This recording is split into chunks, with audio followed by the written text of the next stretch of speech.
Hello friends, welcome to सफलता मंत्र। दोस्तों, यूपी टेट की बिल्कुल अंतिम क्लास में एक बार फिर से आप सभी लोगों का बहुत बहुत स्वागत करते हैं। दोस्तों, आप सभी को पता है कल सुबह आपका एग्ज़ाम होने वाला है, उसके लिए आप सभी को अग्रिम शुभकामनाएं। आप सभी लोग अपना पेपर बहुत ही अच्छे ढंग से दीजिए और अच्छे से अच्छे अंक लेकर आइए। तो दोस्तों, बिल्कुल अंतिम तैयारी के लिए आपका बिल्कुल अंतिम संस्कृत का प्रैक्टिस सेट, संस्कृत की सटीक तैयारी के लिए आपको लगातार दे रहे हैं।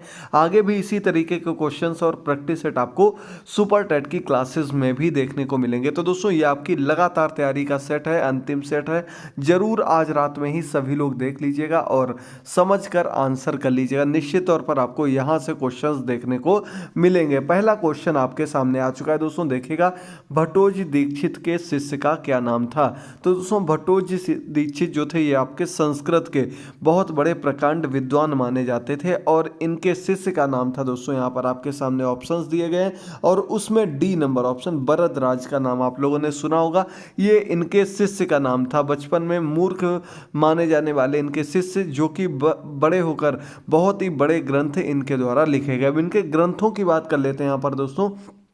तो पहले आपको बता दें, भट्टोजी दीक्षित के ग्रंथ का नाम था सिद्धांत कौमुदी। क्या नाम था? सिद्धांत कौमुदी। अगर उसी में हम लगा देते हैं आगे लघु सिद्धांत कौमुदी, तो वो बन जाता है भरद्वाज का ग्रंथ। याद कर लीजिएगा, इनका सिद्धांत कौमुदी और इसमें लघु लगा देंगे आगे, तो लघु सिद्धांत कौमुदी आपका बन जाएगा भरद्वाज का ग्रंथ। याद कर लीजिएगा, दोनों ही काफ़ी महत्वपूर्ण हैं। अन्य भी रचनाएं ये सबसे इंपॉर्टेंट मानी जाती है। चलिए आगे बढ़ते हैं सेकंड नंबर क्वेश्चन पर। झस प्रत्याहार के अंतर्गत वर्ण आते हैं। झस प्रत्याहार, इसके अंतर्गत आने वाले वर्ण कौन कौन से हैं? तो इसके सूत्र की बात करें तो झसोम अस्वंते, इस प्रकार से इसका सूत्र बनता है और इसके अंतर्गत कुल वर्णों की संख्या बता दें आपको 10 होती है। और यहाँ पर आपका 10 संख्या किस वर्ण में है? वो आपका डी नंबर ऑप्शन में दिए गए 10 वर्ण। और ये आप लोग देख सकते हैं, झा से प्रारंभ होकर के दा तक जाते हैं, 10 वर्ण हैं, झस प्रत्याहार के अंतर्गत आते हैं। चलिए आगे बढ़ते हैं। थर्ड नंबर क्वेश्चन पर दिया गया ओ और औ का उच्चारण स्थान क्या होता है? आप लोग बोल कर देखिएगा, आपको खुद इसका आंसर मिल जाएगा। और यहाँ पर आपका जो सबसे करेक्ट आंसर है इस क्वेश्चन का, वो आपका कौन सा हो जाएगा? बी नंबर ऑप्शन दिया गया आपके सामने, कंठोष्ठम। कंठ और ओष्ठ इससे मिलकर बना आपका कंठोष्ठम। ये आपका ओ और ओ, इनका उच्चारण स्थान है। उच्चारण स्थान से हर बार कम से कम 1-2 क्वेश्चंस हिंदी संस्कृत दोनों में देखने को मिलेंगे, तो इंपॉर्टेंट टॉपिक है, जरूर अंक देकर जाएगा। चलिए बढ़ते हैं आगे फोर्थ नंबर क्वेश्चन पर। सुप्तिंत खाली स्थान रिक्त स्थान की पूर्ति करें। तो ये आपको हमने कल की क्लास में भी बताया था। सुप्तिंत पदम, पद संज्ञा का जो सूत्र हमने आपको बताया था, वो क्या बताया था? सुप्तिंत पदम, यानी कि इसका फोर्थ नंबर क्वेश्चन का आपका बी नंबर ऑप्शन यहां पर बिल्कुल करेक्ट हो जाएगा। समझते रहिए, देखते रहिए, कम समय में अधिक को क्वेश्चंस को देखने के लिए जरूर शेयर करते रहिएगा। 5 नंबर क्वेश्चन आपके सामने है। गंगा प्लस ऊर्मी संधि होने पर क्या बनेगी? गंगा प्लस ऊर्मी, आ और ऊ मिलकर के ओ में परिवर्तित हो रहे हैं, तो यानी कि क्या बन जाएगा? गंगोर्मी बन जाएगा। सी नंबर ऑप्शन यहां पर आपका बिल्कुल करेक्ट हो जाएगा। क्या हो जाएगा? गंगोर्मी। अब यहां पर गंगोर्मी तो सही हो गया, लेकिन संधि आपकी कौन सी हो जाएगी? ऊ और आ मिलकर के क्या बन रहा है? ओ, यानी कि गुण संधि हो जाएगा। आदि गुणा इसका सूत्र होता है और गुण संधि यहां पर आपका बिल्कुल करेक्ट हो जाएगा 5 नंबर क्वेश्चन का। चलिए बढ़ते हैं 6 नंबर क्वेश्चन पर। यण संधि का उदाहरण क्या होगा? तो दोस्तों, यण संधि के उदाहरण आपके सामने दिए गए हैं। इनमें से आपको बताना कौन सा बिल्कुल करेक्ट दिया गया। ला प्लस री प्लस आकृति, यानी कि लाकृति, ये सी का उदाहरण है। इसका बाद इति प्लस आदि इत्यादि, इसके बाद सु प्लस आगत स्वागत, ये तीनों ही यण संधि के उदाहरण है, यानी कि डी नंबर ऑप्शन यहाँ पर आपका बिल्कुल करेक्ट हो जाएगा। इको यणचि इसका सूत्र होता है। इको यणचि सूत्र भी साथ में ही याद करते चलिएगा, तो निश्चित तौर पर आपके आंसर करेक्ट होते रहेंगे। अगला क्वेश्चन है, त्रिभुवनम किस समास का उदाहरण है? त्रिभुवनम ये किस समास का उदाहरण है? समझिए जल्दी से। 3 भवनों का समूह, त्राणायाम भवना नाम समाहारा, इस रूप में हम लिखते हैं इसको, और ये आपका क्या हो जाएगा? द्विग समास का उदाहरण हो जाएगा, यानी कि 7 नंबर क्वेश्चन का बी ऑप्शन यहां पर आपका बिल्कुल करेक्ट हो जाएगा, बिल्कुल सटीक आंसर मिल जाएगा। आगे बढ़ते हैं 8th नंबर क्वेश्चन पर। स्थाल्यानाम तंडुलाम पचति, यह किस सूत्र का उदाहरण है? उदाहरण दिया गया आपको, यहां पर सूत्र का नाम बताना है। 8th नंबर आपके सामने क्वेश्चन दिया गया है और इसका जो करेक्ट आंसर यहाँ पर हो जाएगा दोस्तों वो आपका ए नंबर ऑप्शन आधारो अधिकरणा। आधार की संज्ञा में हम क्या करते हैं, अधिकरण कारक को प्रयोग करते हैं। अन्य रूप में भी इसका अर्थ हमें देखने को मिलेगा, लेकिन यहाँ पर आपको याद रखना 8th नंबर क्वेश्चन का सही ऑप्शन ए नंबर ऑप्शन हो जाएगा। चलिए आगे बढ़ते हैं। 9 नंबर क्वेश्चन पर अहम ग्रहम गच्छामि इस वाक्य को कर्मवाच्य में बदलिए। ये पहले भी आपको करा चुके हैं। 1 अंक का क्वेश्चन यहाँ पर आपको जरूर देखने को मिलता है और फिर से आपको बता रहे हैं क्या करते हैं हम लोग, तृतीय विभक्ति का रूप आपको देख लेना है, इसके बाद यते देख लेना है, किसमें, धातु रूप में आपका यते लगा हुआ हो। ऑप्शंस आपके सामने दिए गए हैं 9 नंबर क्वेश्चन, और यहाँ पर क्या मया दिया गया आपका अहम का तृतीय विभक्ति में, और गम्यते तो यानी कि बी नंबर ऑप्शन आपका 9 नंबर क्वेश्चन का बिल्कुल करेक्ट हो जाएगा। बहुत बढ़िया, चलिए आगे बढ़ते हैं। 10 नंबर क्वेश्चन पर विधिलिंग लकार का प्रयोग किस अर्थ में होता है। विधिलिंग लकार का प्रयोग दोस्तों आपको समझना है और आपको पहले भी बता चुके हैं। विधिलिंग लकार जो होता है वो किसके लिए प्रयोग किया जाता है, तो वो चाहिए के अर्थ में हम लोग प्रयोग करते हैं, यानी कि डी नंबर ऑप्शन ए वाली जो मात्रा लगती है, एत एताम एयु, इस रूप में जो हम रूप लिखते हैं वो आपके विधिलिंग लकार में आते हैं। पठेत पठेताम पठेयु, इस प्रकार से जो भी रूप लिखे जाएंगे ए की मात्रा वाले वो आपके विधिलिंग लकार यानी कि चाहिए के अर्थ में प्रयोग किए जाएंगे। 11 नंबर क्वेश्चन है, युष्मद शब्द का प्रथमा विभक्ति बहुवचन में रूप क्या बनेगा। युष्मद का आपका प्रथमा विभक्ति बहुवचन में क्या रूप बन करके सामने आएगा दोस्तों। युष्मद के रूप आपके आ जाते हैं सर्वनाम के अंतर्गत, और यहाँ पर प्रथमा बहुवचन में जो रूप बनकर आपके सामने आएगा वो आपका बी नंबर ऑप्शन यूएम बिल्कुल करेक्ट हो जाएगा। बी नंबर ऑप्शन बिल्कुल सही हो जाएगा 11 नंबर क्वेश्चन का। चलिए आगे बढ़ते हैं। 12 नंबर क्वेश्चन पर कुमार संभवम के लेखक कौन है। कुमार संभवम रचना दी गई है, इसके रचनाकार का क्या नाम है। तो दोस्तों आपको पता होगा संस्कृत के महान कवि हैं आपके कालिदास जी, इन्हीं की ये सभी रचनाएं आती हैं और इसका आपका डी नंबर ऑप्शन बिल्कुल करेक्ट हो जाएगा। कालिदास की रचना कुमार संभवम, यही वाला ऑप्शन आपका बिल्कुल सही हो जाएगा। चलिए बढ़ते हैं 13 नंबर क्वेश्चन पर विलोक के पद में कौन सा प्रकृति और प्रत्यय है। विलोक के पद आपके सामने है और यहाँ पर हम आपको बता चुके हैं लेप प्रत्यय जो होता है आपका उसको इस रूप में लिखा जाता है। आपको अंत में या लग जाता है, प्रारंभ में आपको क्या लग जाएगा, उपसर्ग लग जाएगा, और पद आपका बीच में लोक दिया गया है, यानी कि आपका सही ऑप्शन ए नंबर ऑप्शन हो जाएगा। 13 नंबर क्वेश्चन में वी प्लस लोक प्लस लेप, ये वाला ऑप्शन आपका बिल्कुल सही हो जाएगा। चलिए बढ़ते हैं 14 नंबर क्वेश्चन पर निम्नलिखित में से अव्यय पद चुनिए। निम्न में से आपको क्या चुनना, अव्यय पद को चुनना है। चलिए देखिए जल्दी से।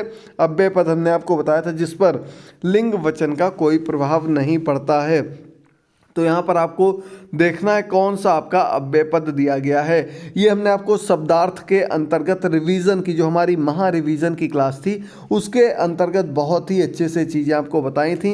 अकस्मात यानी कि अचानक, अचिरम, अद्यव, ये सभी इसके अंतर्गत आ जाएंगे, ये तीनों ही, और इनके आपके शब्दार्थ भी हमने आपको बता दिए थे।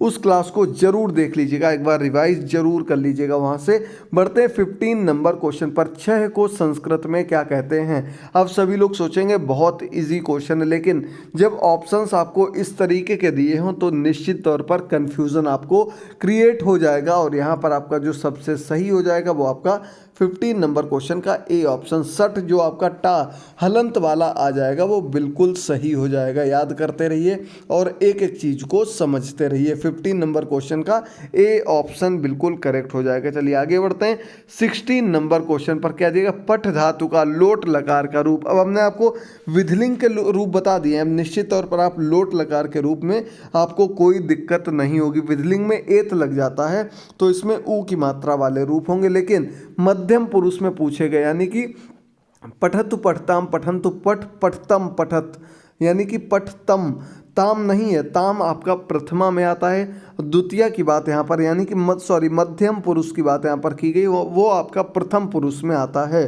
तो मध्यम पुरुष में पठतम लगता है। 16 नंबर क्वेश्चन का आपका सी ऑप्शन यहाँ पर बिल्कुल करेक्ट हो जाएगा, पठतम बिल्कुल सही हो जाएगा। चलिए आगे बढ़ते हैं 17 नंबर क्वेश्चन पर, धातु से पहले जुड़कर उसके अर्थ में परिवर्तन कर देते हैं कौन।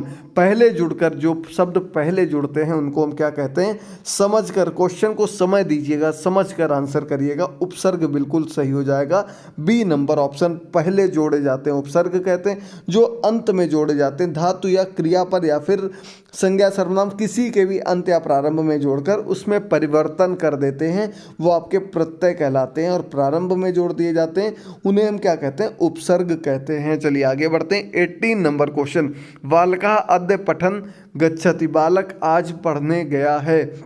इसमें आपको अव्यय पद बताना है। ऑप्शंस आपके सामने दिए गए। यहाँ पर आपको जो अव्यय पद सीधे सीधे समझ में आ रहा है वो क्या है? आज। आज मतलब कि अद्य, ए नंबर ऑप्शन बिल्कुल सही हो जाएगा, अद्य आपका करेक्ट हो जाएगा। चलिए बढ़ते हैं 19 नंबर क्वेश्चन पर।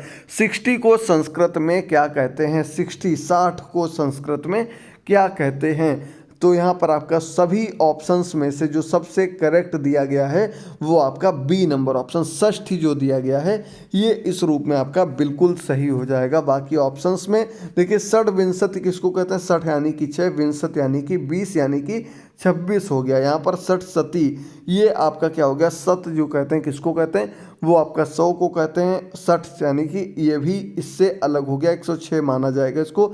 60 सीति, आशीति किसको कहते हैं? आशीति हम लोग कहते हैं 80 को, और हम क्या कहते हैं? 60 को 6 कहते हैं, यानी कि यहाँ पर 86 आपका बन जाएगा। और हमें पूछा क्या गया था? 60 यानी कि षष्ठी आपका बिल्कुल करेक्ट हो जाएगा। बार बार आपको बता रहे, अगर आप इसे तोड़ लेंगे बीच से और अलग अलग करके आंसर निकालेंगे तो तुरंत आपको सही हो जाएगा। अगला दिया गया, त्रयशीति का संख्यात्मक रूप आपको बताना है। अब अभी हमने आपको ऊपर ही बताया था, आशीति किसको कहते हैं? आशीति हम कहते हैं 80 को। क्या दिया गया? त्रय, त्रय किसको कहते हैं? 3 को कहते हैं।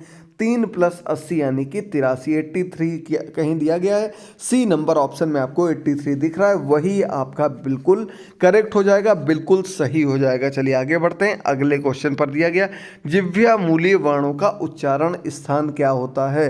तो दोस्तों जिह्वामूलीय वर्ण, ये क्वेश्चन बन सकता है, लेकिन जिह्वामूली की जगह इस रूप में भी आपको देखने को मिल सकता है।